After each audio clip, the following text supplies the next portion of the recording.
చిరకాల నిరీక్షణ అనేకుల ప్రార్థన నశించు ఆత్మల సంపాదన మన రక్షణ టీవీ సమర్పిస్తున్న అసలైన ప్రశ్న సిసలైన జవాబు అనే కార్యక్రమానికి స్వాగతం.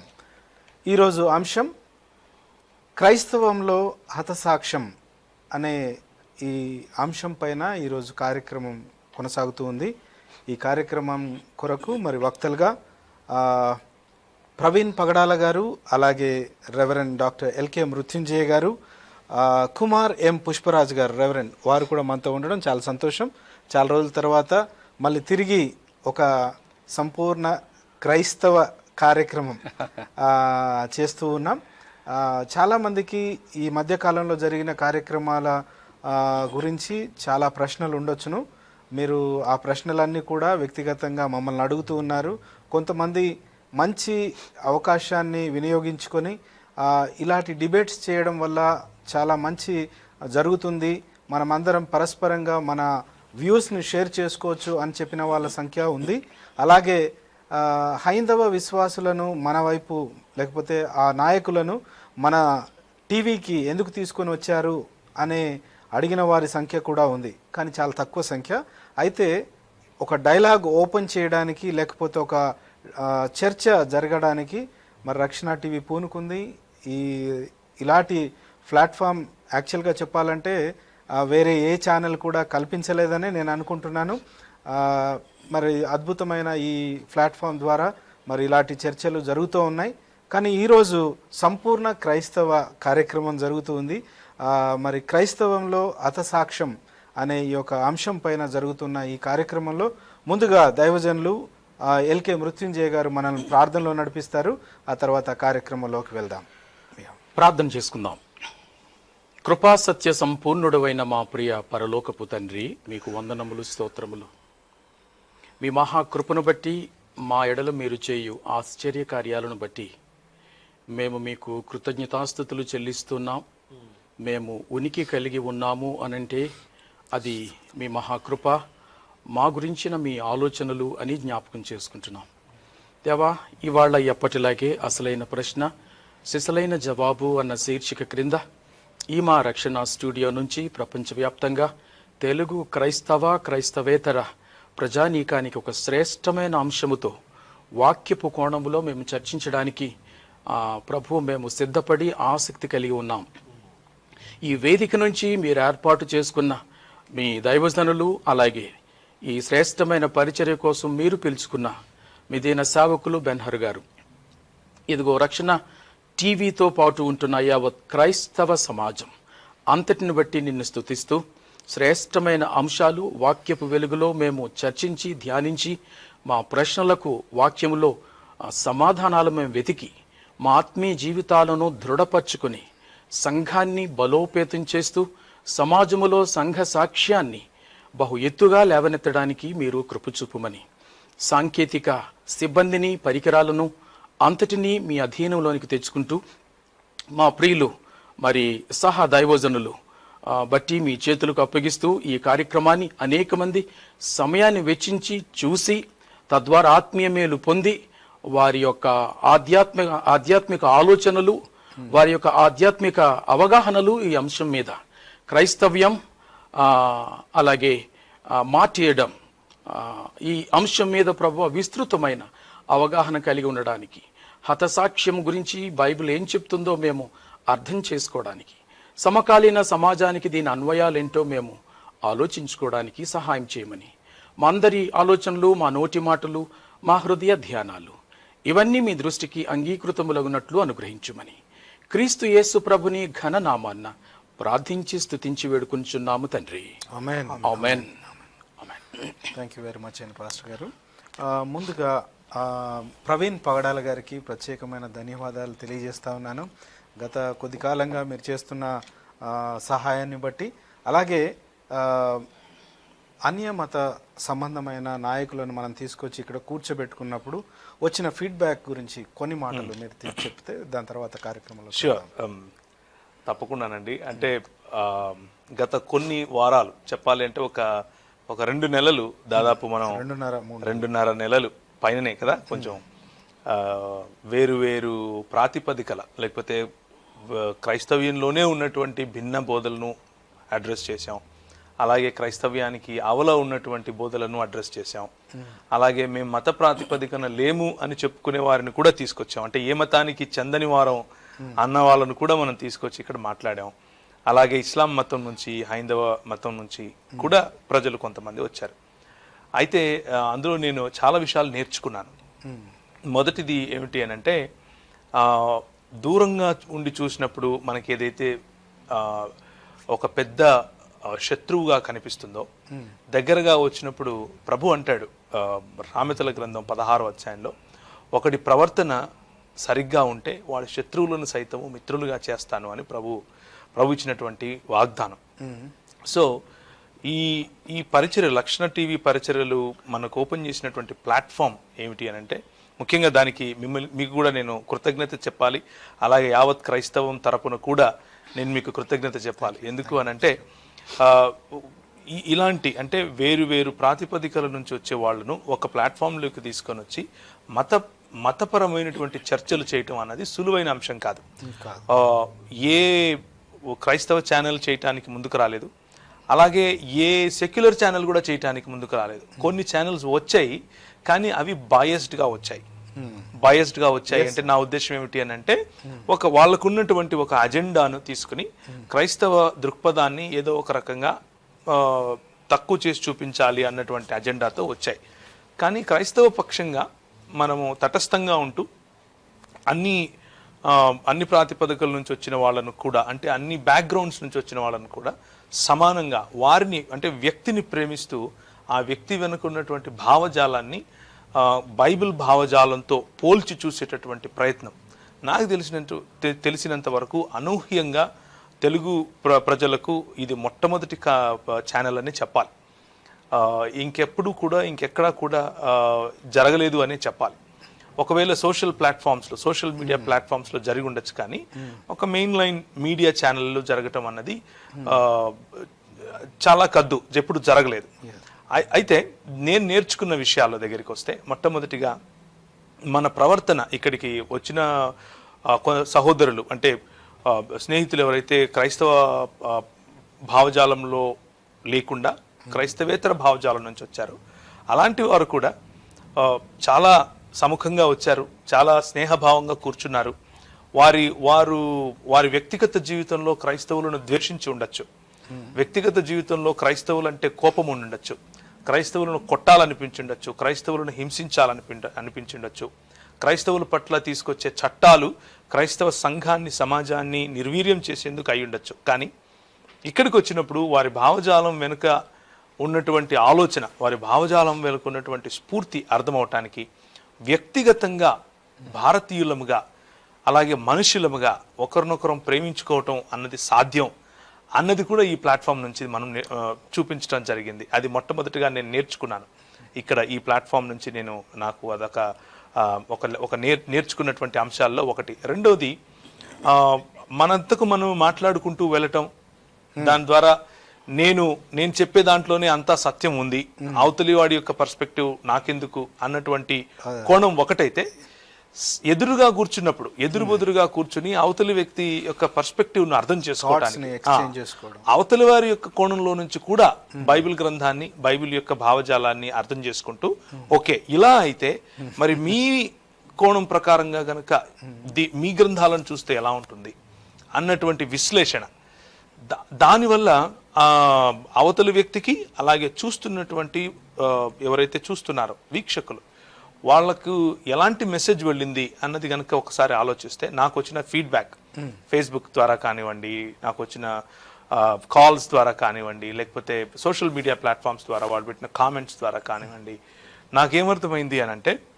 దాని ద్వారా క్రైస్తవ పక్షం మెజారిటీగా, అంటే ఎక్కువ శాతంగా ఎంత కన్సిస్టెంట్గా అంటే మనం నమ్మే భావజాలానికి, మనం చెప్పే మాటలకు, అలాగే ఇక్కడ ఉన్నటువంటి ప్రవర్తనకు, భావజాలం ఒకటి అంటే బైబిల్కు సమగ్రంగా ఉండాలి, అది చెప్పే విషయంలో సమగ్రంగా ఉండాలి, అలాగే చేసే విషయంలో కూడా సమగ్రంగా ఉండాలి.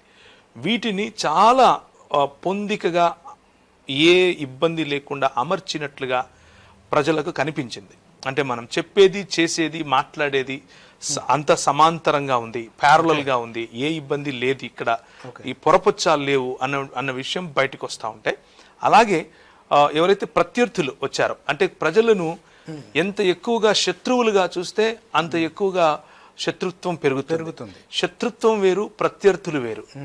ప్రత్యర్థులు అన్నవారు వారి హృదయంలో మనం శత్రువులు అయ్యుండొచ్చు, కానీ ప్రభువు మనకు నేర్పినటువంటి పాఠం ఏమిటి అని అంటే, మన ప్రవర్తన సత్ప్రవర్తన అయితే శత్రువులు కూడా వారు మిత్రులు అవుతారు. ప్రత్యర్థిగానే ఉంటాడు పర్వాలేదు, కానీ శత్రుత్వం పోతుంది. సో ఆ ప్రత్యర్థి ఒకరితో ఒకరు వారు పంచుకుని వచ్చారా, పంచుకుని రాలేదా, వారి యొక్క ప్రవర్తన ఏమిటి, వారి భావజాలం ఏమిటి, కెమెరా ముందు ఉన్నది ఉన్నట్లుగా బయటకు రావటం. చూసేవాళ్ళు నాకు ఇచ్చినటువంటి కామెంట్స్లో ఏం చెప్పారు అని అంటే, అన్న చాలా స్పష్టంగా క్రైస్తవ ప్రాతినిధ్యం చాలా కన్సిస్టెంట్గా ఉంది, సమానంగా ఉంది, చెప్పేది ఒకటి చేసేది ఒకటి అన్నట్లుగా లేదు, కానీ వేరు పక్షాల నుంచి మాకు అది కనిపించలేదు. సంయమనం కోల్పోతున్నట్లుగా, మధ్య మధ్యలో అవసరం లేని మాటలు మాట్లాడుతున్నట్లుగా, కొంచెం కంట్రోల్ లేనిటువంటి పరిస్థితికి వచ్చినట్లుగా కనిపించింది. కానీ మన వాళ్ళు చాలా సమన్వయంగా ఉన్నారు. ఐ రియలీ అలా జరిగినందుకు మాకు చాలా సంతోషంగా ఉంది. మేము చాలా సబ్జెక్ట్ నేర్చుకుంటున్నాం. అవతల వ్యక్తి అడిగినప్పుడు మేము ఏ విధంగా మాట్లాడాలి అన్నది కూడా విఘ్నుల దగ్గర నుంచి నేర్చుకున్నాం, కూర్చున్నటువంటి ప్యానలిస్ట్ దగ్గర నుంచి అన్నటువంటి ఫీడ్బ్యాక్ నాకు వచ్చింది. సో ఓవరాల్గా నేను నేర్చుకున్నది ఏమిటి అని అంటే, ఇలాంటి పద్ధతులు, లేకపోతే ఇలా మనం ఎప్పుడైతే మన ప్రత్యర్థి భావజాలం కలిగిన వారితో మాట్లాడతామో శత్రుత్వం పోతుంది. మెల్లిమెల్లిగా ఆ ప్రత్యర్థిత్వంలో మనం అవతలి వారి యొక్క కోణంలో అర్థం చేసుకునే ప్రయత్నం చేస్తాం, అవతలి వారు కూడా మన కోణాన్ని అర్థం చేసుకునే ప్రయత్నం చేస్తారు. ఈ వచ్చినటువంటి కొందరు వక్తల్లో లేక కొందరు ఎవరైతే పాల్గొన్నారో వాళ్ళతో మంచి స్నేహ సంబంధం ఏర్పడింది. ఆ స్నేహ సంబంధం కారణంగా క్రైస్తవులంటే అదేదో ఏలియన్స్, లేకపోతే వాళ్ళు దేశానికి పట్టిన చీడనో అదనో ఇదనో అనుకునే వాళ్ళు ఈరోజు వ్యక్తిగతంగా చూసిన తర్వాత వారి అభిప్రాయాలు మారుతున్నాయి. వారు దేశం కోసం మనము చేసినటువంటి త్యాగాలను గుర్తించే స్థాయికి వస్తారు. ఒకానొక రోజు సంపూర్ణ భారతదేశం కూడా వచ్చి తీరుతుంది, ఎందుకంటే అది సత్యం కాబట్టి. దేర్ఫోర్ సత్య స్థాపన మరియు సత్య విస్తరణలో ఇలాంటి ప్రోగ్రామ్స్ ఇంకా జరగాలని, రక్షణ టీవీ పరిచర్యలు అలాంటి ప్రోగ్రామ్స్ చేయటంలో ముందు ఉండాలని, దానికి తగినటువంటి ప్రోత్సాహం, తగినటువంటి ఆశీర్వాదం, తగినటువంటి ఆయన సన్నిధి ప్రభు ఇవ్వాలని, ముఖ్యంగా బెన్హర్ గారు మీకు కూడా ప్రభు అలాంటి తోడ్పాటు మరియు గైడెన్స్ ఆయన ఇవ్వాలని మనస్ఫూర్తిగా ప్రభువును కూడా కోరుకుంటున్నాను. చాలా థ్యాంక్స్ అండి. ఈ అవకాశం ఇచ్చిన నాకు ఈ అవకాశం వస్తుంది అని అనుకోలేదు, కానీ I felt very happy that you asked me about it. Thank you very much అండి. మీరు మాట్లాడింది అది మైండ్ కన్వర్ట్. అందుకే మనం ఏమంటామంటే మత మార్పిడి కాదు, కన్వర్షన్ అంటే అది చెప్పడానికి. కన్వర్షన్ అంటే religion is not involved in any Christian definition of the term conversion. అంటే కన్వర్ట్ అనే దానికంటే ట్రాన్స్ఫర్మేషన్ అని ఉంటే బాగుండేమో, అది కూడా బాగుండేది. సంపూర్ణ అదే ప్రజలకు ఏ పదం అర్థమైతే అది వాడడమే మంచిదండి.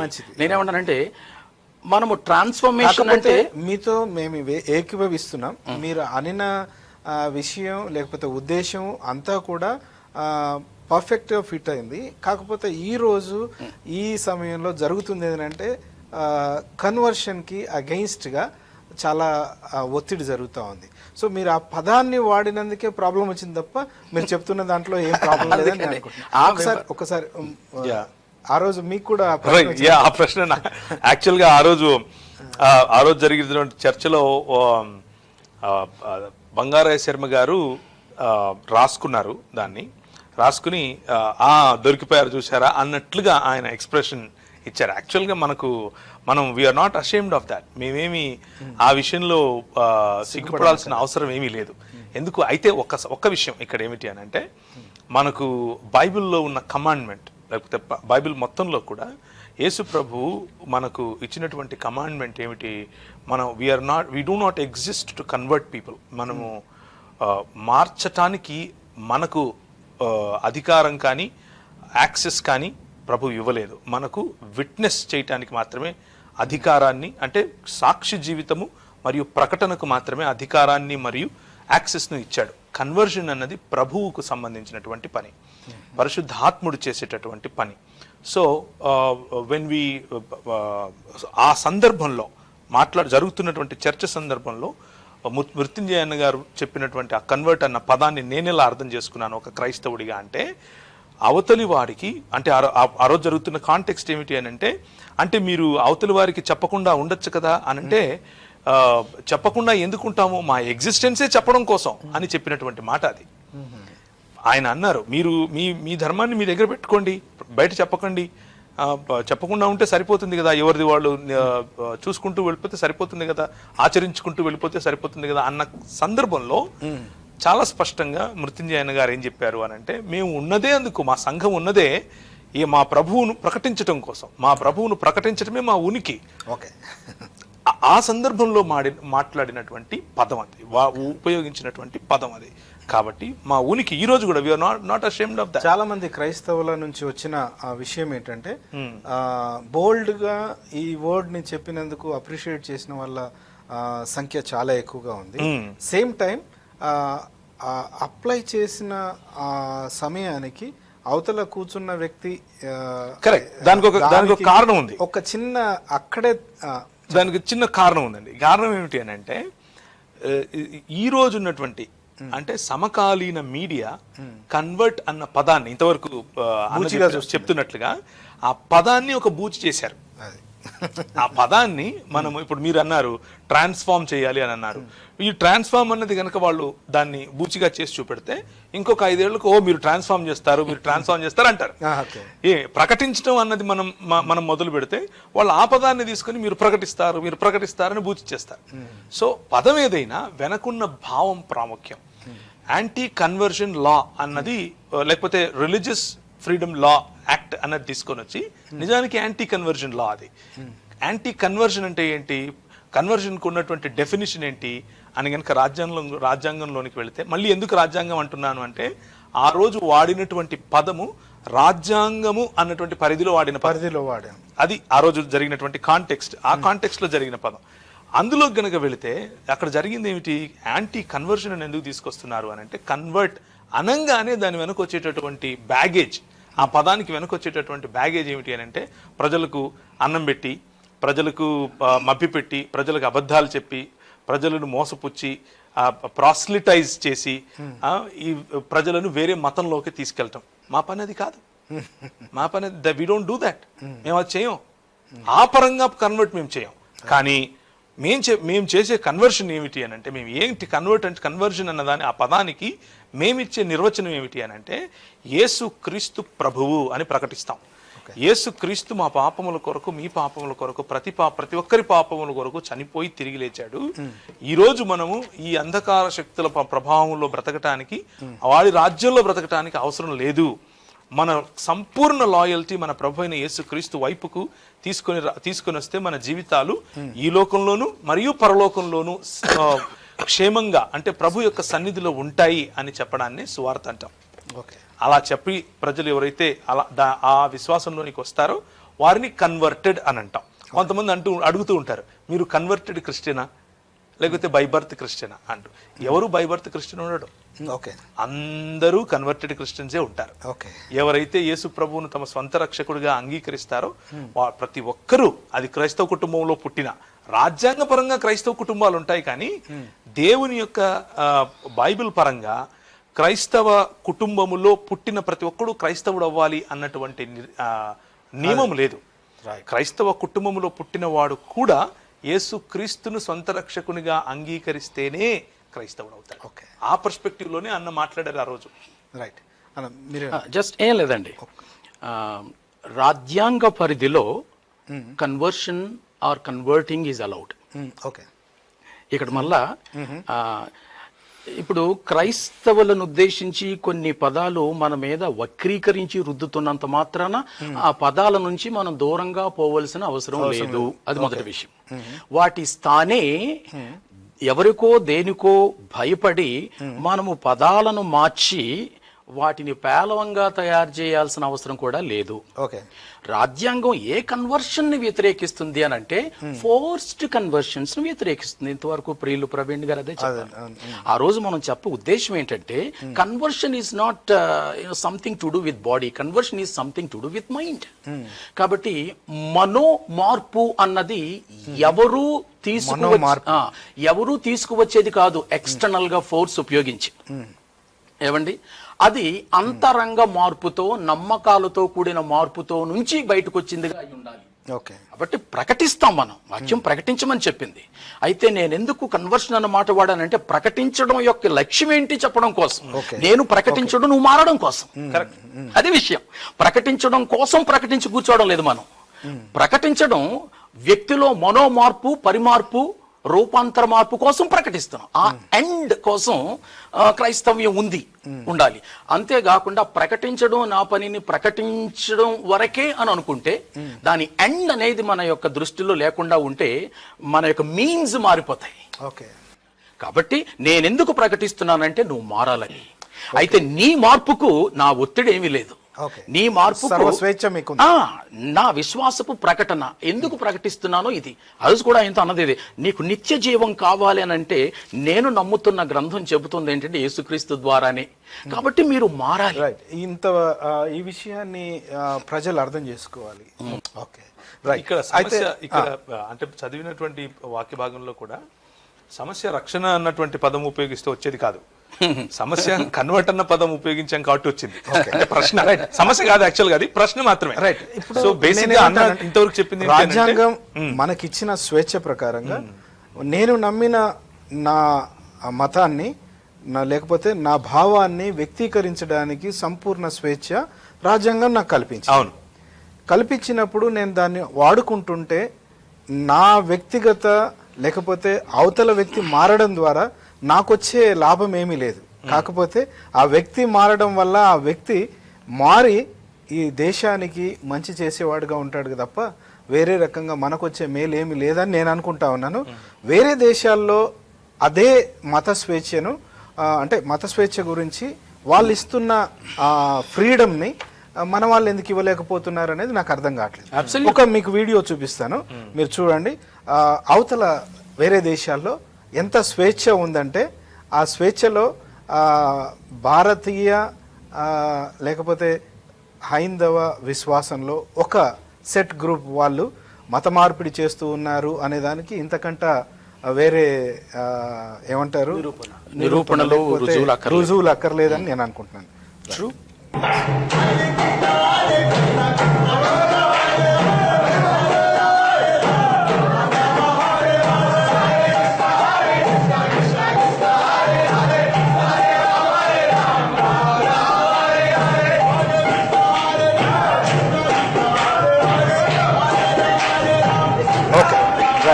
నాకు తెలిసి ఇంతకంటే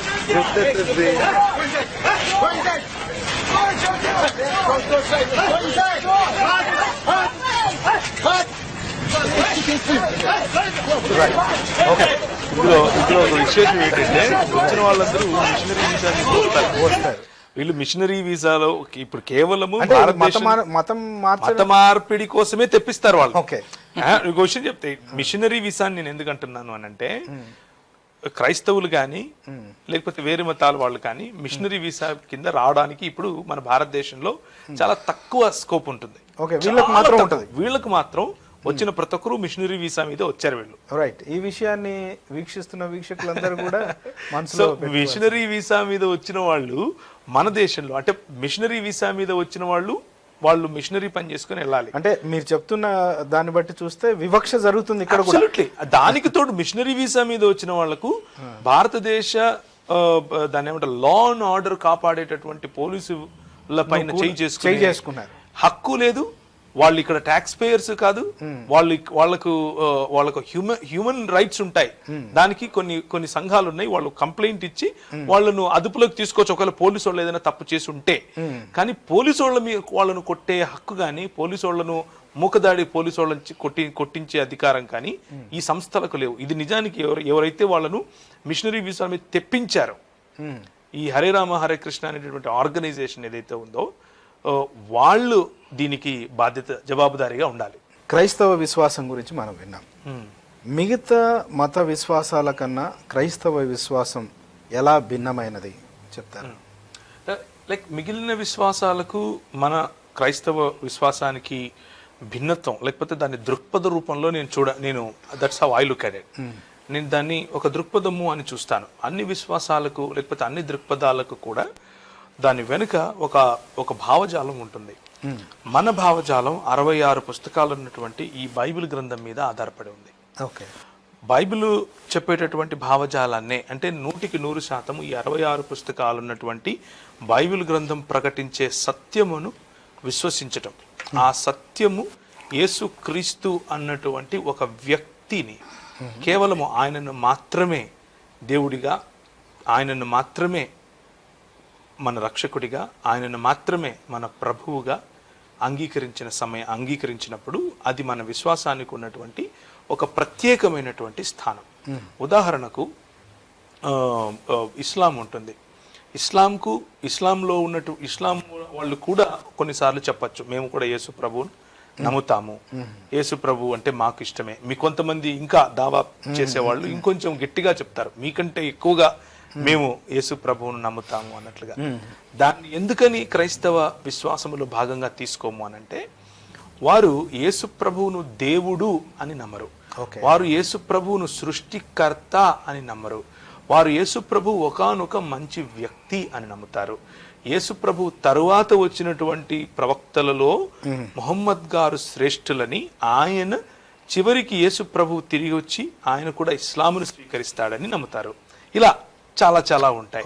అలాగే కొంతమంది ఈరోజు అభినవ అపోస్తలత్వము పుచ్చుకున్న వాళ్ళు, అభినవ క్రైస్తవ సంఘములో తలమానికలములు మేము అని చెప్పుకునే వాళ్ళు కూడా పప్పులో కాలేసేటటువంటి ఇంకొక ఇజంలు కొన్ని ఉన్నాయి. వాటిని ఇది సందర్భం కాదు కాబట్టి నేను చెప్పను. ఆ ఇజములు ఏం చెప్తాయి అని అంటే, ఈ ఖురాన్లో ఉన్న యేసు మావాడే, ఆ వేదాల్లో ఉన్న యేసు మావాడే, ఆ పురాణాల్లో ఉన్న యేసు మావాడే, ఆ జొరాస్ట్రియనిజంలో ఉన్నటువంటి వాడు మావాడే, ఇంకేదైనా మాయన్లలో ఉంటే ఆయన మావాడే అంటూ చెప్పుకుంటూ అన్నిటినీ కలగాపులకం చేసేసి నాకంటూ లేకపోతే యేసు ప్రభు యొక్క రాకకు బైబిల్కు ఉన్నటువంటి స్థాయిని తగ్గించేటటువంటి ప్రయత్నం చేస్తారు. విశ్వాసంలో ఉన్నటువంటి మోసం అది. నేను ఎందుకు ఈ మాట మీరు అడిగారు కాబట్టి వ్యత్యాసం ఏంటని చెప్తున్నాను. మనమేం క్రైస్తవులముగా నమ్మవలసినటువంటి 5 ప్రాముఖ్యమైనటువంటి విషయాలు ఉన్నాయి. మొదటిది సోలస్ క్రిస్టోస్, కేవలము క్రీస్తుకు ఇంకొక నాయకుడు యాడ్ అవ్వడానికి వీల్లేదు, క్రీస్తుకు ఇంకొక బాబా యాడ్ అవ్వడానికి వీల్లేదు, క్రీస్తుకు ఇంకొక దేవుడు యాడ్ అవ్వడానికి వీల్లేదు, క్రీస్తుకు ఇంకేది యాడ్ అవ్వడానికి వీల్లేదు. సోలస్ క్రిస్టోస్ అంతే, క్రీస్తు మాత్రమే. సోలా స్క్రిప్టూరా అంటే కేవలము లేఖనం. లేఖనానికి నేను మా అయ్యగారు రాసిన పుస్తకం పెట్టడానికి వీల్లేదు, లేఖనానికి మా అయ్యగారు చెప్పే ఇంటర్ప్రిటేషన్ యాడ్ చేయాల్సిన అవసరం లేదు, లేఖనానికి ఈ సరైన అర్థము లేకపోతే లేఖనంలో దొరకంది ఇంకొకటి పైనుంచి కరెక్ట్ గా వచ్చింది ఇంకొకటి అని చెప్పేదానికి వీలు లేదు. అలాంటి వారిని క్రైస్తవ విశ్వాసులు అని పలకకూడదు. అది నేను అనేది. సోలా క్రిస్టోస్, సోలా స్క్రిప్చురా, తర్వాత కేవలము కృప ద్వారా మాత్రమే మనం రక్షింపబడతాం. అంతేగాని కృప ప్లస్ మనకు పనులు ఉండాలి, దేవుడు కృప ఇచ్చేసాడు కానీ మనం పనులు చేయాలి, మనం కష్టపడి దేవుణ్ణి సంతోష పెట్టాలి అని అంటే క్రైస్తవుడు కాదు. ఇవి చాలా ఇంపార్టెంట్ అనమాట. ఇవి తర్వాత కేవలము విశ్వాసము ద్వారా మనం రక్షింపబడతాం. కేవలము కృప, కేవలము విశ్వాసం. కేవలము కృప అన్నది దేవుని యొక్క పర్స్పెక్టివ్, కేవలం విశ్వాసము అన్నది మనిషి యొక్క పర్స్పెక్టివ్, మనిషి యొక్క స్పందనకు సంబంధించినటువంటిది. చివరిగా కేవలము దేవునికి మాత్రమే మహిమ వస్తుంది. సోలా దియో గ్లోరియా అంటే కేవలము దేవునికి మాత్రమే మహిమ రావాలి ఈ రక్షణ కార్యములో, ఈ విశ్వాస మనుగడలో, ఈ విశ్వాస యాత్రలో కేవలం దేవునికి మాత్రమే మనుగడ.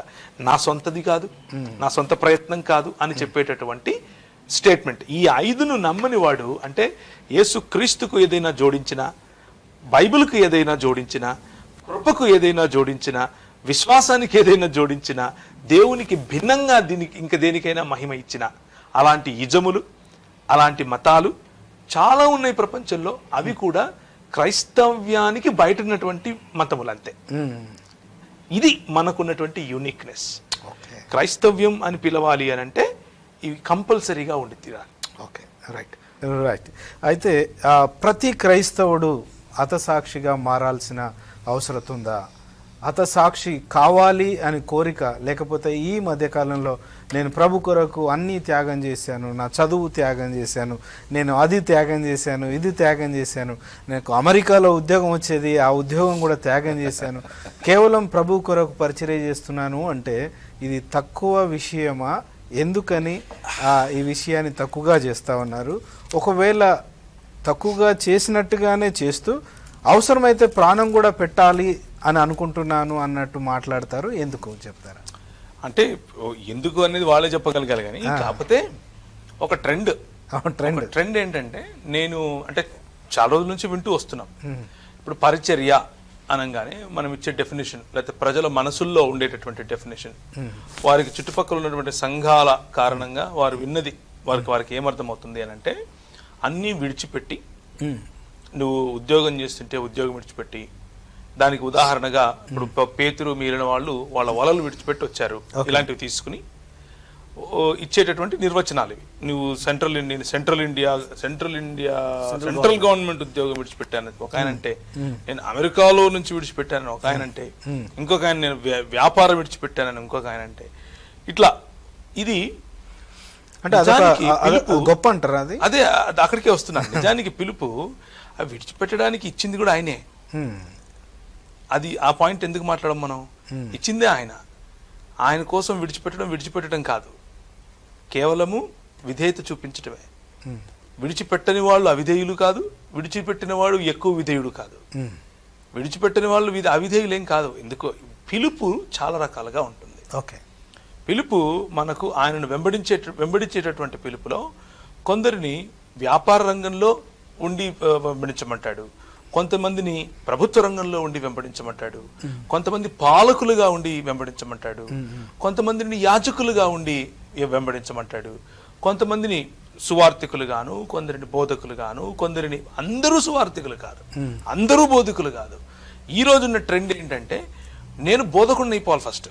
ఓకే, బోధకుడిని అయిపోయాను అని చెప్పడం కోసం నేను బోధ చేసేది అవతల వాడికి వినసొంపుగా ఉండాలి. ఎక్కువ వెయిటేజ్ ఎప్పుడు వస్తుంది అని అంటే, నేను ఇవన్నీ విడిచిపెట్టానని చెప్తే వస్తుంది ఆ పంచ్. ఓకే, ఆ పంచ్ అనమాట, మీరు అన్నట్లు కరెక్టే. సో ఇప్పుడు ఫర్ ఎగ్జాంపుల్ అక్కడ నిజంగా విడిచిపెట్టి వస్తే పర్లేదు, ఏదో చెప్పాడులే అనుకోవచ్చు. కొంతమంది మ్యానుఫ్యాక్చరింగ్ చేస్తారు. ఎలా అంటే లేనిది కూడా ఉన్నట్లు చెప్పటం. ఉదాహరణకు ఎవరైనా బ్రాహ్మణ కుటుంబంలో నుంచి కనుక పరిచర్యకు వస్తే అది హైలైట్ చేయటం, ఎవరైనా సెంట్రల్ గవర్నమెంట్ నుంచి వదిలిపెట్టి వస్తే అది హైలైట్ చేయటం, ఇంకెవరైనా డబ్బు విడిచిపెట్టి వస్తే డబ్బు విడిచిపెట్టానని హైలైట్ చేయటం.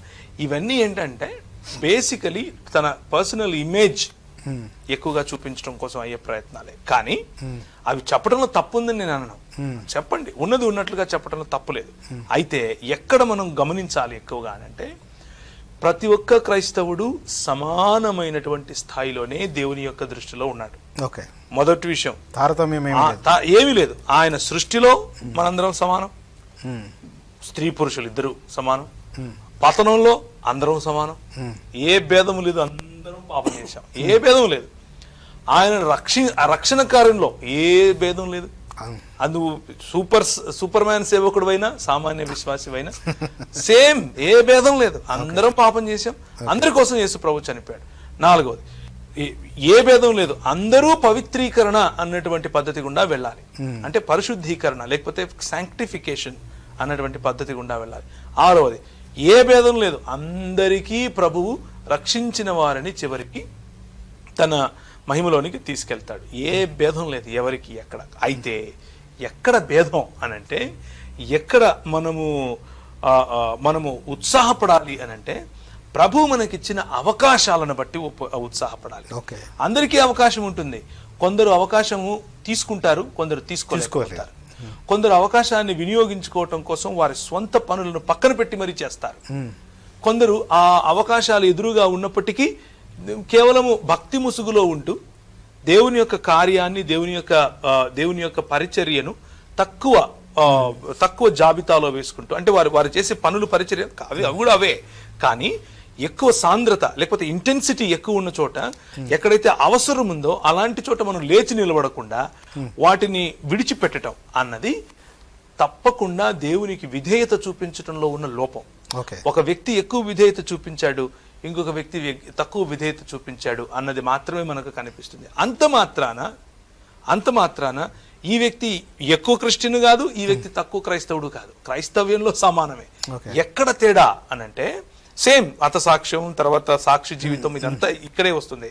ఎక్కడ అంటే ఉదాహరణకు నన్ను ప్రభు ఒకవేళ ఆర్థిక రంగంలో బలంగా ఉంటూ, లేకపోతే వ్యాపార రంగంలో బలంగా ఉంటూ, వ్యాపార రంగంలో యేసుక్రీస్తు ప్రభు యొక్క ప్రభుత్వాన్ని చాటాలి అన్న పిలుపు నాకుంటే, ఆ పిలుపును మర్చిపోయి నేను అక్కడ సరిగ్గా నిజాయితీగా ప్రభు కోసం నిలబడకుండా దాన్ని విడిచిపెట్టి బైబిల్లో సంకలెట్టేసుకుని నేను ఇప్పుడు సేవ చేస్తానని వెళ్తే, ఈ సేవ కంటే ఈ సేవకు నిన్ను పిలవకపోయినా బైబిల్ పట్టుకొచ్చావు కదా, అక్కడ ప్రభు లెక్క చెప్పాలి. అక్కడ నన్ను కొట్టారు కాబట్టి ఇదిగో నేను హతసాక్షి అయ్యాను అని చెప్తే కుదరదు. That is not what Bible is saying. నేను ఒకవేళ దాన్ని ఏమంటారు, నేను గవర్నమెంట్ లో పాలకుడిగా అదే దావీదులాగా ప్రభు పెడితే నేను దావీదులాగా ఉండును, నేను నాతాన్ అయిపోతాను అని అన్నాం అనుకోండి, ప్రభు యొక్క చిత్తాన్ని మనం నెరవేర్చిన వారం కాకుండా అయిపోతాం. అది మనం అర్థం చేసుకోవాలి. మన పిలుపును మనం గ్రహించాలి. కొందరు దావీదులుగా పిలువబడ్డారు, కొందరు దానియేలుగా పిలువబడ్డారు. అందరూ మికాయాలాగా పిలువబడలేదు, అందరూ ఇర్మియాలాగా పిలువబడలేదు. ఎవరి పిలుపును బట్టి వారు జీవిస్తే, వారి పిలుపులో ఏ పిలుపైనా సరే నమ్మకంగా బ్రతికితే, నమ్మకంగా ప్రభువు కోసం పరిచర్య చేస్తే అది పరిచర్య కిందికే లెక్క. నమ్మకంగా యేసు ప్రభువు యొక్క సాక్షి జీవితం జీవిస్తే అది 100% ఫుల్ టైం పరిచర్య కిందికే లెక్క. ఈ విషయానికి చాలా మందికి అంటే కొన్నిసార్లు క్రైస్తవ సంఘంలో మింగుడు పడదు. కానీ క్రైస్తవ్యంలో బాపన తత్వం ఏది లేదు. క్రైస్తవ్యంలో ఈ దాన్ని ఏమంటారు, బ్రాహ్మణవాదాన్ని అరువు తెచ్చుకోవాల్సిన అవసరం ఏమీ లేదు. క్రైస్తవ్యంలో అందరికీ పిలుపు ఉంది. ప్రతి ఒక్క క్రైస్తవుడు పిలువబడిన వాడే. పిలువబడని వాడు క్రైస్తవుడే కాదు. అసలు నాకు పిలుపు లేదన్నా, నాకు ఇంకా అర్థం కాలేదన్నానంటే మనం ఇంకా ప్రభువుకు విధేయత చూపలేదని అర్థం, అంతే. ప్రతి ఒక్కరికి పిలుపు ఉంటుంది. ప్రతి ఒక్కరు అపోస్తులు గాను, కొందరు బోధకులు గాను, కొందరు సువార్థికులు గాను, కొందరు బుద్ధి చెప్పువారు గాను, జ్ఞానవాక్యం కలిగిన వారు, బుద్ధివాక్యం కలిగిన ప్రతి ఒక్కరికి ఉంటుంది. వారి వారి రంగాలలో ఉంటుంది. ప్రతి ఒక్కరూ బైబిల్ పట్టుకునే చేయక్కర్లేదు, నిలబడి ప్రీచింగ్లో చేయక్కర్లేదు. కొందరు పాలసీస్ చేయాలి, కొందరు ప్రభుత్వాలు చేయాలి, కొందరు వ్యాపారం చేయాలి, కొందరు దాన్ని ఏమంటారు పాలకులతో కలిసి పోరాడాలి, కొందరు విప్లవాత్మకంగా ఉంటారు. ప్రతి ఒక్క రంగంలోనూ ప్రతి ఒక్క చోట మీడియాలో ఉండాలి. ప్రభు మిమ్మల్ని మీడియాలో ఎన్నుకున్నాడు. ప్రభు ఇంకొందరిని ఆర్ట్స్ లో ఎన్నుకుంటాడు. ప్రభు ఇంకొందరిని ఎకనామిక్స్ లో ఎన్నుకుంటాడు. ఎక్కడెక్కడ ఎన్నుకుంటే అక్కడక్కడ నమ్మకంగా ఉండటాన్ని సాక్షి జీవితం అంటారు. Just to add one more point ప్రస్తావించే సార్, మిమ్మల్ని ప్రశ్న అడగాలనుకుంటున్నాను. బైబిల్లో విశ్వాసము, దీన మనసు అని 2 సబ్జెక్టులు ఉన్నాయి. వాటిని వదిలేసి ఆత్మస్తుతి, పరమత ద్వేషం పైన ఎక్కువ మంది పడుతున్నారు ఏమో అనిపిస్తా ఉంది. మీరేమంటారు? ఈ ఆత్మస్తుతి గురించి ముందు మాట్లాడతాను, పరమత ద్వేషం గురించి కూడా మాట్లాడతాను. ముందు ఆత్మస్తుతి గురించి మాట్లాడతాను. ప్రాముఖ్యంగా ఒక మెయిన్ సమస్య క్రైస్తవ సంఘాల్లో, మీరు పరిచర్య చేసే వాళ్ళ గురించి అడిగారని నేను అనుకుంటున్నాను. అదేనా మీరు? Okay, right. ఎందుకంటే అందరూ జనరల్ గా అయితే చాలా మాట్లాడాల్సి ఉంటుంది. పరిచర్య చేస్తున్నాము, బోధకులము, మేము అపోస్తలులము, మేము ప్రాఫిట్స్ మీ అని చెప్పే వాళ్ళ గురించి అది మీరు అన్నారు. కరెక్ట్, నాకు అర్థమైంది. సో బేసిక్ గా వీటన్నిటికీ ఉన్న మెయిన్ మూల కారణం నాకు అర్థమయ్యేది ఏమిటి అంటే, వీళ్ళ దృష్టిలో 2 వేరు వేరు ప్రపంచాలను చూస్తారు. ఒకటి నాన్ రిలీజియస్, ఆత్మీయము కాని ప్రపంచం ఒకటి, లేకపోతే మతపరముగా లేనటువంటి ప్రపంచం ఒకటి. రెండవది రిలీజియస్, లేకపోతే ఆత్మీయమైన లేదా మతపరమైన ప్రపంచం ఒకటి. వీరి దృష్టిలో ఏంటంటే, బైబిల్ పట్టుకుని ప్రతి ఆదివారం చర్చికి వెళ్తే ఆదివారపు ఏ సెటప్ అంటే, ఉదాహరణకు ఆదివారం 9 గంటలకు మొదలుకొని 11 గంటలకు లేదా 12 గంటల వరకు జరిగేది ఏదైతే ఉంటుందో అది మతపరమైనటువంటి సెటప్. ఆ సెటప్ లో ఆస్కర్ అవార్డులు వచ్చేస్తాయి. అంటే నేను మామూలుగా మాట్లాడుతున్నాను. ఆ సెటప్ తర్వాత ఈ కాటేజ్ మీటింగ్స్ ఉంటాయి, లేకపోతే బహిరంగ సభలు ఉంటాయి, లేకపోతే ఏవేవో ఇంకా మతపరమైనటువంటి కార్యాలు, అవి వీధి సువార్త అనండి, లేకపోతే కాటేజ్ మీటింగ్ అనండి, లేకపోతే చర్చ్ మీటింగ్ అనండి, ఇలాంటి ఒక సెటప్ అనండి, ఏదైనా సరే సెటప్ లో చేసే పర్ఫార్మెన్స్ ఈజ్ రిలీజియస్, ఆత్మీయమైనది. తరువాత వేరే ప్రపంచం ఉంటుంది. అదేంటి అని అంటే, అందులో రిలీజియాసిటీ ఏమి ఉండకూడదు, అదేం ఉండదు, అది అదే ఇది ఇదే. ఒక సామెత ఉంటుంది, తమ్ముడు తమ్ముడే పేకాట ఈ టైపు దృక్పథం కొంతమందికి ఉంటుంది. ఆ దృక్పథం ఉన్న వాళ్ళు ఏం చేస్తారు అని అంటే, ఒకవేళ మీరు బ్యాంకుకి వెళ్ళి ఎవడైనా అవసరతలో ఉన్న వారికి ఒక 50 రూపాయలు 100 రూపాయలు అయితే ఒక 1000 రూపాయలు ట్రాన్స్ఫర్ చేశారనుకోండి, అది లోకపరమైన సెక్యులర్ పని. కానీ ఒక చర్చికి వెళ్ళి ఒక చర్చ్ సెటప్ లో ఎవరికైనా అవసరం ఉన్నవాడికి ఒక 1000 రూపాయలు 50 రూపాయలు 100 రూపాయలు ఇస్తే ఇది దేవుని పని. ఈ డిఫరెన్స్ చూసే ప్రయత్నం చేస్తారు. దానికి కారణం ఏంటి అని అంటే, వాళ్ళ కళ్ళ ముందు 2 వేరు ప్రపంచాలు కనిపిస్తున్నాయి. అది అక్కడ ఉన్నటువంటి సమస్య. దాని కారణంగానే బయట లోపల అన్నటువంటి భావజాలం వస్తుంది. నేను సంఘానికి బయట ఉన్నప్పుడు, లేకపోతే నేను లోకంలో ఉన్నప్పుడు, ఇలాంటి పదాలు. లోకంలో ఉన్నప్పుడు అన్న పదము భావజాలానికి సంబంధించింది. నా దృక్పథము ఎలా, నేను లోకము అన్నటువంటి లేకపోతే ఈ లోక సంబంధమైనటువంటి దేవతకు లేకపోతే సాతానుకు అంధకార క్రియలకు లోబడి ఉన్న సమయంలో నేను ఇలా ఉండేవాడిని అని చెప్పటం కోసం వాడినటువంటి పదం లోకము అన్నటువంటి దృక్పథానికి సంబంధించింది, భౌతికతకు సంబంధించింది కాదు. దేర్ఫోర్ వీళ్ళు ఏం చేస్తారు అంటే ఈ ప్రపంచం అంటే రిలీజియస్ ప్రపంచం చాలా పరిశుద్ధము అన్నటువంటి పెయింటింగ్ వేసే ప్రయత్నం చేస్తారు. నిజానికి రిలీజియస్ ప్రపంచంలో కూడా బయట కంటే ఎక్కువ కనిపిస్తుంది. కంపు, రొచ్చు, రోత అంతా ఉంటది ఇక్కడ. బయట వ్యభిచారమే, రిలీజియస్ ప్రపంచంలోనూ వ్యభిచారమే. బయట దొంగతనమే, లోపల జరిగే దొంగతనమే. దీనికి పరిశుద్ధ దొంగతనము, దానికి పరిశుద్ధత కాని దొంగతనమే ఉండదు, రెండిట్లో ఉంటుంది. అందుకనే పాపము సార్వత్రికము అని దేవుని వాక్యం చెప్తుంది. ప్రతి చోట, ప్రతి మనిషి, ప్రతి కాలములో తన తలంపులలోని ఊహ యావత్తు కేవలము ఎల్లప్పుడూ చెడ్డది అని దేవుని వాక్యం చెప్తుంది. అది నువ్వు బైబిల్ పట్టుకొని సువార్త పని చేసినా, అటు వెళ్ళి వ్యాపారం చేసినా, ఇంకొక వెళ్ళి గవర్నమెంట్ వృత్తి చేసినా, ఇంకొక చోటుకి వెళ్ళి ఫుట్బాల్ ఆడినా, అన్నిటిలోనూ, అన్ని వృత్తుల్లోనూ, అన్ని రంగాల్లోనూ, అన్ని జీవన విధానాల్లోనూ అది స్ప్రెడ్ అయి ఉంది. ఇది అర్థం చేసుకుంటే ఒకటే ప్రపంచం ఉంటుంది, ఒకటే ప్రపంచం. సో సాయంత్రము నేను సమయం తీసుకుని సువార్త చెప్పాల్సిన అవసరం లేదు.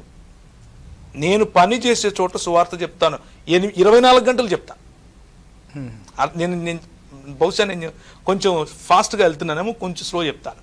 నేను సమయం తీసుకుని ఆదివారం చర్చికి వెళ్తేనే దేవుని సన్నిధి కాదు. దేవుని వాక్యం అలా చెప్పదు. దేవుని వాక్యం నువ్వు సైకిల్ తొక్కుంటూ హిమాలయాలకు వెళ్తున్నావా, వెళ్ళే సమయంలో కూడా దేవుని సన్నిధి నీతో ఉంటుంది. అయితే ఏ దృక్పథంతో సైకిల్ తొక్కుతున్నావు, ఏ దృక్పథంతో అటువైపుకి వెళ్తున్నావు, నీ పనిలో నువ్వు పరిచర్య చేయగలగాలి. నువ్వు రిక్షా తొక్కుతున్నావా, ఎక్కేవాడికి నువ్వు తొక్కే రిక్షాలో ఆ పనిలో కూడా ప్రభువును వాళ్ళు చూడగలగాలి. అలాంటి సంబంధం నువ్వు వాళ్ళతో కలిగి ఉండాలి. సపరేట్గా టైం తీసుకుని సువార్త చెప్పక్కర్లేదు. నీ పనిలో నువ్వు సువార్త చెప్పచ్చు కావాలనుకుంటే.